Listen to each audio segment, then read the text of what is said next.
फिर उन्होंने फिरौन से कहा, हम इस देश में परदेशी की भांति रहने के लिए आए हैं, क्योंकि कनान देश में भारी अकाल होने के कारण तेरे दासों को भेड़ बकरियों के लिए चारा न रहा, सो अपने दासों को गोशेन देश में रहने की आज्ञा दे।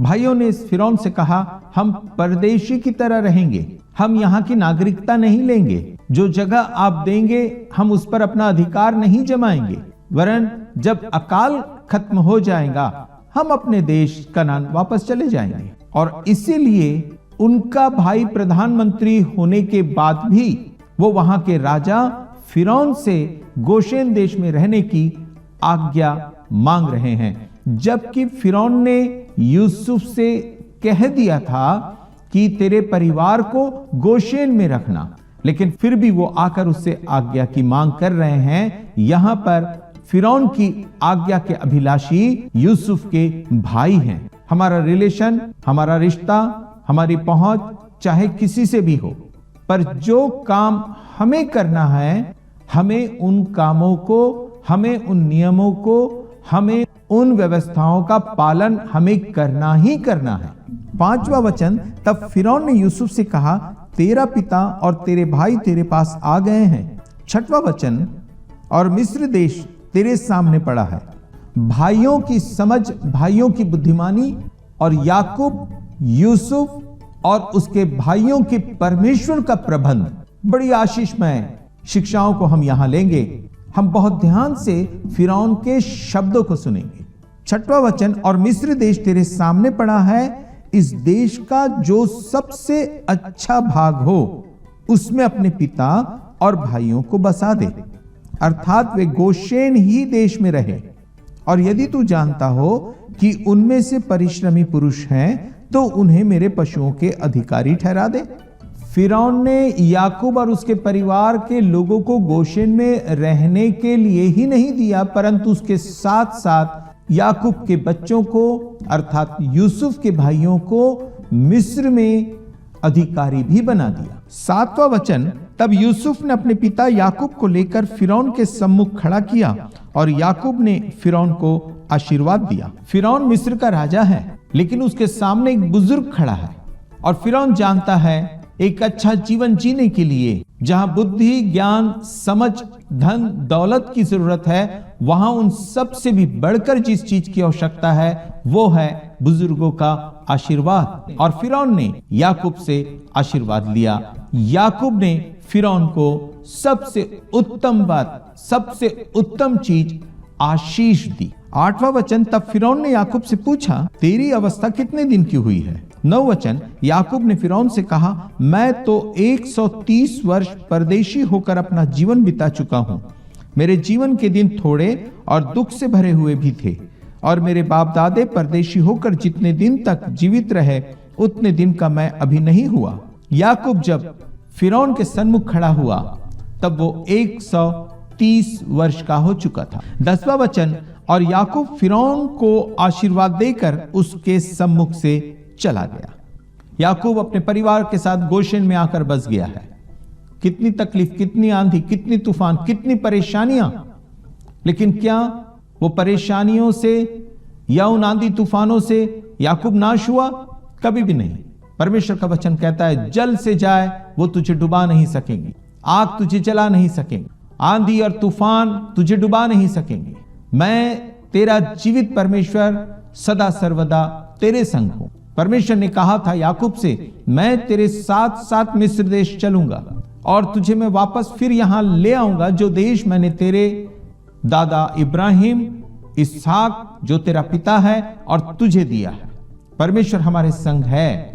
याकूब का परमेश्वर हमारा परमेश्वर है। 11वां वचन, तब यूसुफ ने अपने पिता और भाइयों को बसा दिया और फिरौन की आज्ञा के अनुसार मिस्र देश के अच्छे से अच्छे भाग में अर्थात रामसेस नाम देश में भूमि देकर उनको सौंप दिया। 12वां वचन, और यूसुफ अपने पिता का और अपने भाइयों का और पिता के सारे घराने का एक एक के बाल बच्चों के घराने की गिनती के अनुसार भोजन दिला दिलाकर उनका पालन पोषण करने लगा।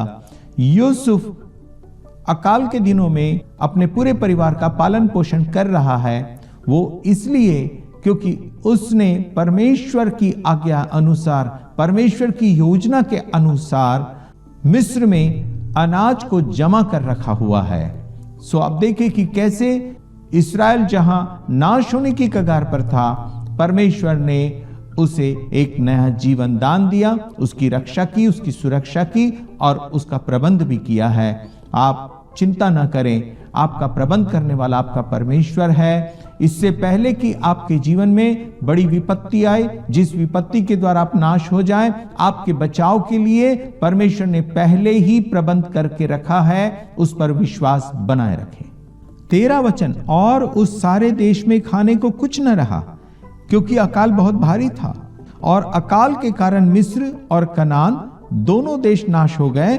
14 वचन, और जितना रुपया मिस्र और कनान देश में था, सबको यूसुफ ने उस अन्न की संति जो उनके निवासी मोल लेते थे, इकट्ठा करके फिरौन के भवन में पहुंचा दिया। यूसुफ परमेश्वर का जन था, अभिषेक था, उसकी योजना में वो कार्य कर रहा था। परमेश्वर के लोग ईमानदार होते हैं, वो कभी भी किसी के साथ किसी भी स्थिति और परिस्थिति में बेईमानी नहीं करते हैं। यूसुफ फिरौन के प्रति ईमानदार है। 15 वचन, जब मिस्र और कनान देश का रुपया चुक गया, तब सब मिस्री यूसुफ के पास आकर कहने लगे, हमको भोजन वस्तु दे, क्या हम रुपयों के न रहने से तेरे रहते हुए मर जाएं? 16 वचन, यूसुफ ने कहा, यदि रुपये ना हो तो अपने पशु दे दो और मैं उनकी संति तुम्हें खाने को दूंगा। 17 वचन, तब वे अपने पशु यूसुफ के पास ले आए और यूसुफ उनको घोड़ों, भेड़ बकरियों, गाय बैलों और गधों की संति खाने को देने लगा। उस वर्ष में वह सब जाति के पशुओं की संति भोजन देकर उनका पालन पोषण करता रहा। अकाल के दिनों में यूसुफ ने पहले लोगों को पैसे लेकर अनाज दिया और वो सारे पैसे फिरौन के भंडार में रख दिए। जब पैसे खत्म हो गए, तब लोगों से उनके प्राणियों को लिया और प्राणियों के बदले उसने अनाज को दिया। सो हम देख रहे हैं यूसुफ यहां मुफ्त में नहीं दे रहा, परंतु वो उनसे लेता है और फिर उनको दे रहा है, जिससे लोगों को उस अनाज की कीमत का, उसकी बहुमूल्यता का एहसास हो रहा है। 18 वचन, वह वर्ष तो यूं कट गया, तब अगले वर्ष में उन्होंने उसके पास आकर कहा, हम अपने प्रभु से ये बात छिपा न रखेंगे कि हमारा रुपया चुक गया है और हमारे सब प्रकार के पशु हमारे प्रभु के पास आ चुके हैं। इसलिए अब हमारे प्रभु के सामने हमारे शरीर और भूमि छोड़कर और कुछ नहीं रहा। 19 वचन, हम तेरे देखते क्यों मरे और हमारी भूमि क्यों उजड़ जाए?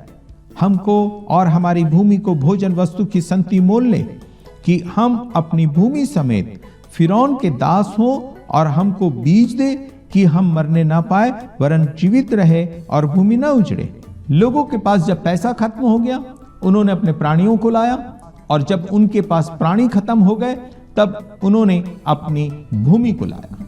20 वचन, तब यूसुफ ने मिस्र की सारी भूमि को फिरौन के लिए मोल लिया, क्योंकि उस कठिन अकाल के पड़ने से मिस्रियों को अपना अपना खेत बेच डालना पड़ा।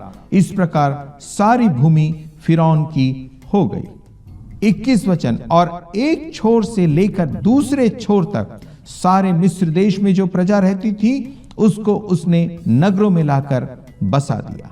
22 वचन, पर याजकों की भूमि तो उसने न मोल ली, क्योंकि याजकों के लिए फिरौन की ओर से नित्य भोजन का बंदोबस्त था, और नित्य जो भोजन फिरौन उनको देता था वही वे खाते थे।